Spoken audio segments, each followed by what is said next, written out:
Eileen. afternoon. Good afternoon. Ready for 23 questions? I am. Welcome. So what's the heart of your role? How do you describe what you do? I oversee a group of 40 wonderful individuals who do all kinds of great work in the community. I lead them and work beside them, and we try to make an impact on people's health. What first drew you to working in community services? Many years ago, and I was a nurse, a bedside nurse, and they asked if I would try this because they needed somebody to do this work, and they thought I might be good at it, and it's become my love.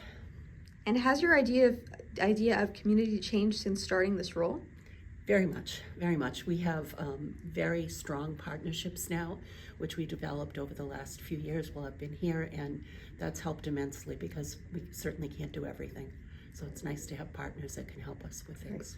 What's one part of your job that makes you feel genuinely proud?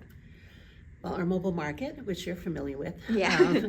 We started that, it's been almost 14 years since Wow. August that we've been running it, and we pivoted during the COVID pandemic to be able to do it as a remote delivery service as opposed to a live market, and it's Right. worked really well. That's awesome. Can you tell us about a moment that reminded you, this work really matters to me? I think it's the little moments. It's the times when a family comes in and says, you know, thank you, you've been so helpful to me, or I understand now what I'm going to go through when I go through labor and delivery. It's those little moments that mean the most to me. How do you figure out what the community needs and where do you start?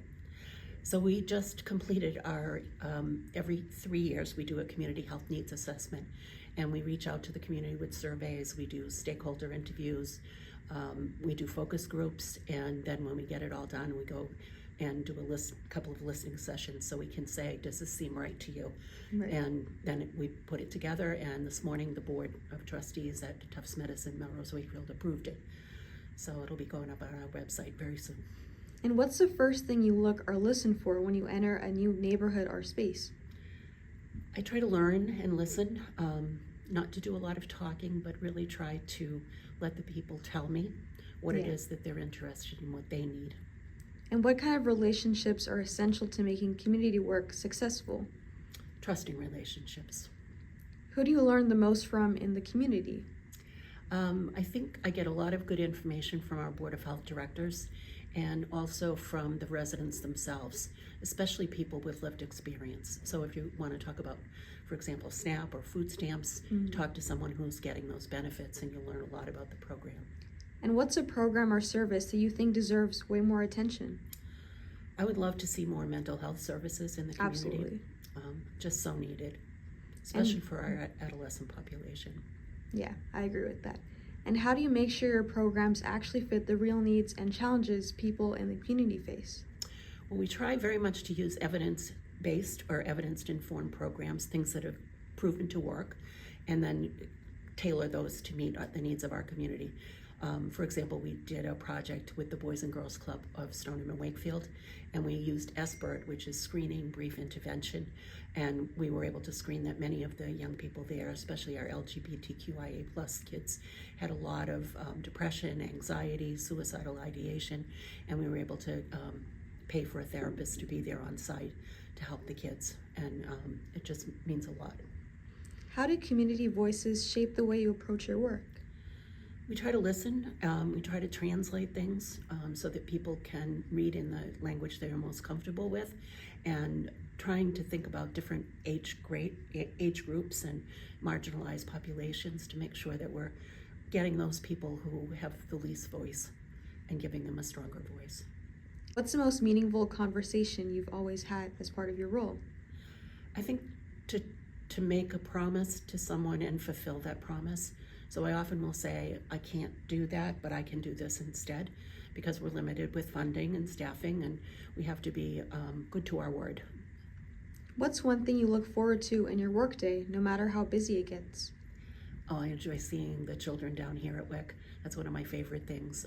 I get to spend a few minutes with babies and toddlers and their parents. That's really sweet. It's great. How do you keep your work people-centered and not just task-driven? Well, we have a very strong leadership team here, and those leaders are trained and agree that we should be putting the employee first. So we do a lot of self-care. You can see it behind you. These are mandalas that are created by the staff in Healthy Families. They do very serious work with first-time young parents. Some of them are gang involved. Some of them have many social issues, and this helps the staff to relax and to center themselves so that they can focus on the work. What's the biggest lesson this job has taught you so far? I think the biggest lesson is that I have to give myself space sometimes to take a little break and regroup, because some of the stories we hear are very hard, and it can easily get you in a place where you feel like you can't help. So I tell the staff all the time, we can't do everything, but we can do something. Is there a story or experience with someone in the community that stayed with you over time? Yes, we have many of those. One of my favorite stories is there's a woman who was in my childbirth classes many years ago. Her daughter just had her own baby, and Debbie still works for me, and she's been with me for close to 35 years, and still teaching classes and spending time. And she, her full-time job is as a kindergarten teacher, and she just retired this year, but she's going to stay on with us. How do you personally recharge outside of work? Oh, that's a tough one. I try to watch kind of mindless TV. That's a good relaxation for me. I like warm water, so a hot bath always helps. And trying to talk to friends and other people that do the same work as I do. What would your younger self think of the work you do now? I think she'd be kind of amazed at the work that I've learned to do. I didn't have a lot of confidence in my ability to manage finance, but I've gotten pretty good at it, and I manage probably a $4 or $5 million budget every year. And while that's not my favorite thing to do, I can do it and do it well. If the community could hear one message from you, what would it be? If you need help, reach out. We'll do everything we can to help you. And finally, we've made it to question 23. What gives you hope about the future of your community? Well, it's a hard time, right? But I'm an optimist, and they say as you get older, you become more conservative in your thinking, and I'm not conservative at all. I'm a very liberal thinker, and I am hopeful that the young people coming up today, like yourself, are going to bring us to a better place. Your work is amazing. Thank you. And I appreciate the opportunity to talk with you today. Thank you so much for your time. We really appreciate the work you do as well. You're very welcome. It's very inspirational. Thank you.